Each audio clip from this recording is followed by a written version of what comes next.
আপনার লাইটারের গ্যাস কি বারবার শেষ হয়ে যাচ্ছে, একটু বাতাস হলে আপনি আর লাইটারটি ব্যবহার করতে পারছেন না, তাহলে আজকের ভিডিওটি আপনার জন্য সেরা সমাধান।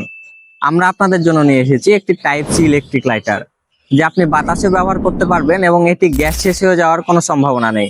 আপনি এটা মোবাইলের মাধ্যমেই ওটিজি কানেক্ট করে সহজেই চালাতে পারবেন, যে কোনো জায়গায় যে কোনো সময়। চলুন দেখে আসি লাইটারটি ব্যবহারের সঠিক নিয়ম। প্রথমে আপনার ফোনের চার্জিং পোর্টে এটি লাগিয়ে নেবেন। তারপরে আপনার ফোনের সেটিংস অপশনে চলে যাবেন। সেটিংস অপশনে সার্চ বার নামে একটি অপশন পেয়ে যাবেন। এখানে আপনি ওটিজি নাম দিয়ে সার্চ করবেন। সার্চ করলে আপনি এমন একটি অপশন পাবেন এবং আপনাকে এমন একটি পেজে নিয়ে চলে আসবে। তারপর আপনি এই যে ওটিজি কানেকশন এই অপশনটি চালু করে দেবেন। এটি চালু করলে এখানে নীল কালার একটি বাতি জ্বলবে।